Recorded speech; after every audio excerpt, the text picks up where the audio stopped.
Hai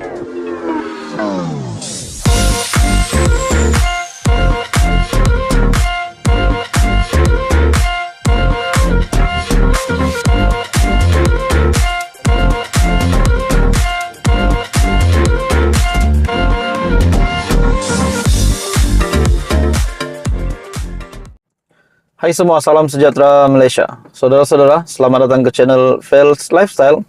Info padu, info hangat disediakan di dalam channel ini. Oke, baik. Saudara-saudara, tuan-tuan dan puan-puan semua yang menonton video ini. Satu kejutan besar, satu berita yang bagi saya ini mungkin menyedihkan. Bahkan kepada yang rapat dengan pemimpin ini.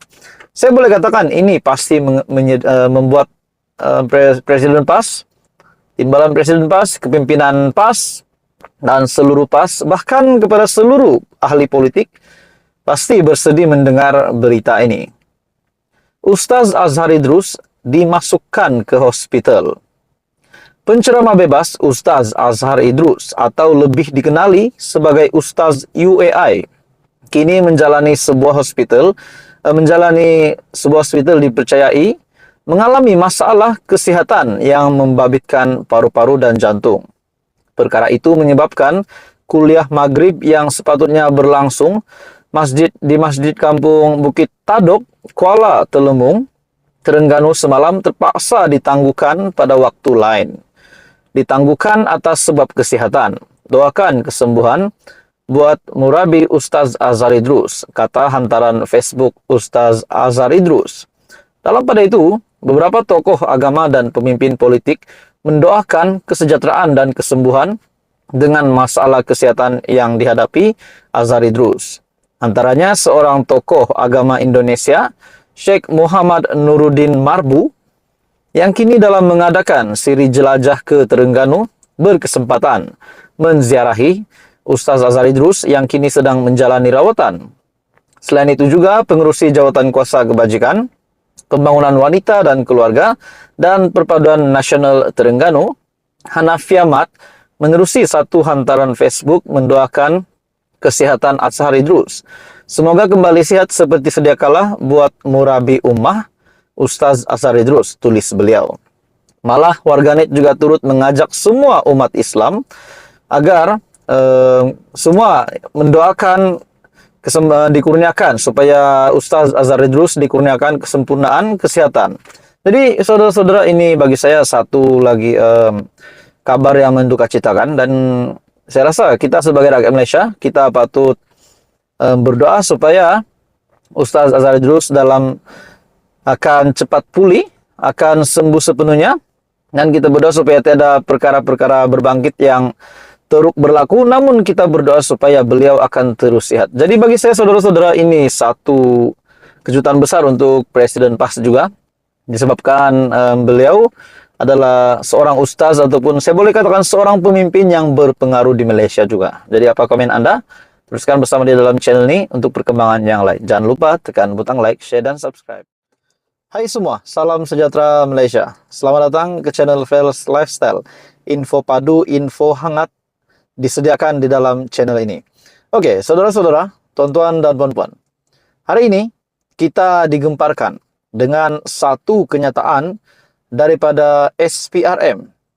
Seperti yang kita semua sudah tahu, berkaitan dengan 7 pertuduhan yang dihadapi oleh Muhyiddin Yassin, dan dalam kenyataan Presiden Bersatu yang juga pengerusi Perikatan Nasional, beliau telah membuat kenyataan bahawa mencabar SPRM.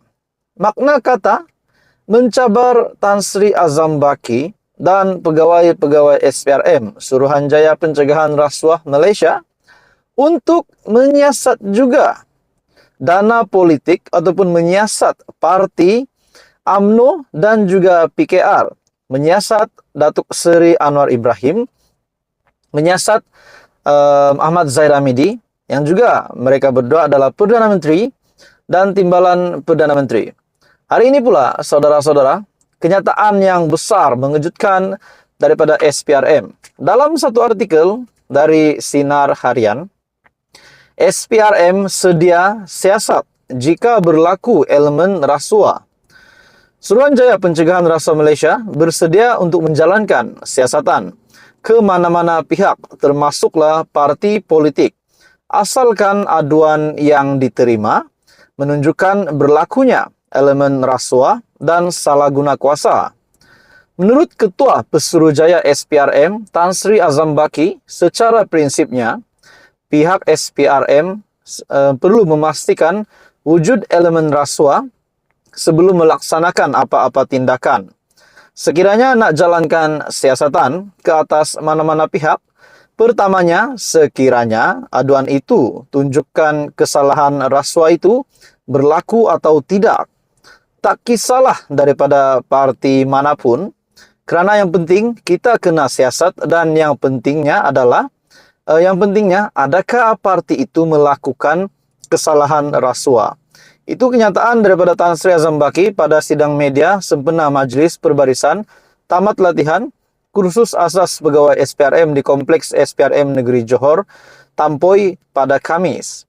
Azam Baki juga berkata, ketika mengulas mengenai satu isu yang panas yang dimulakan oleh Presiden Bersatu, Tan Sri Muhyiddin Yassin, Presiden Parti Pribumi Bersatu Malaysia, di mana Muhyiddin Yassin yang mencabar pihak SPRM untuk menyiasat Perdana Menteri Datuk Seri Anwar Ibrahim dan Timbalan Perdana Menteri Datuk Seri Ahmad Zahid Hamidi.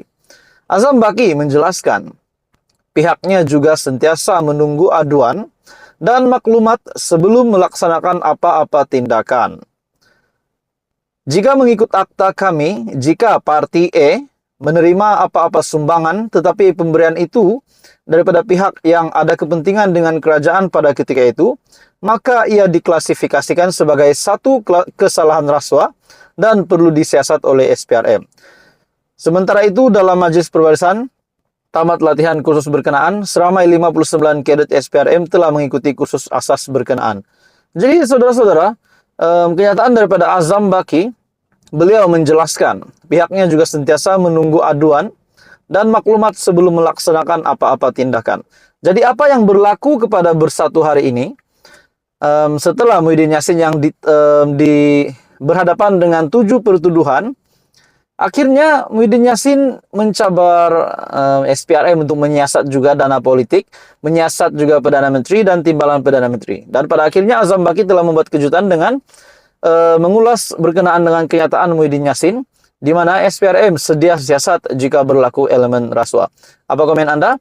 Teruskan bersama di dalam channel ini untuk perkembangan-perkembangan yang lain. Jangan lupa tekan butang like, share, dan subscribe.